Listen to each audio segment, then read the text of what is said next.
സംഗതി സത്യം പറഞ്ഞു കഴിഞ്ഞാൽ മണിപ്പൂരും BJP ജയിക്കേണ്ടതായിരുന്നു. പക്ഷെ വെക്കൻ കിരീടം കൊണ്ട് ചെന്നപ്പോ അവിടുത്തെ മാതാവിന് തലയില്ല. പിന്നെ ഇത് എവിടെ വയ്ക്കും? കേരളത്തിലെ അച്ഛന്മാരുടെ റബ്ബർ ഷീറ്റിന്റെ ഇടയിലോ?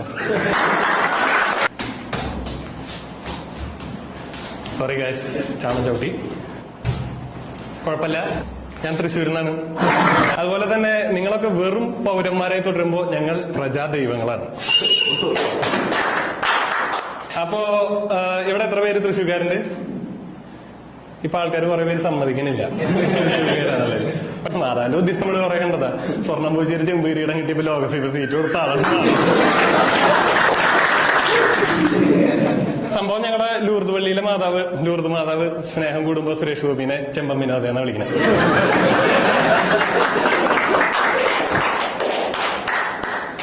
നിങ്ങൾക്ക് ആർക്കെങ്കിലും മനുഷ്യത്വത്തിന്റെ ഒരു യൂണിറ്റ് അറിയോ? ഇപ്പൊ വെയിറ്റിന് കിലോഗ്രാം, സ്പീഡിന് കിലോമീറ്റർ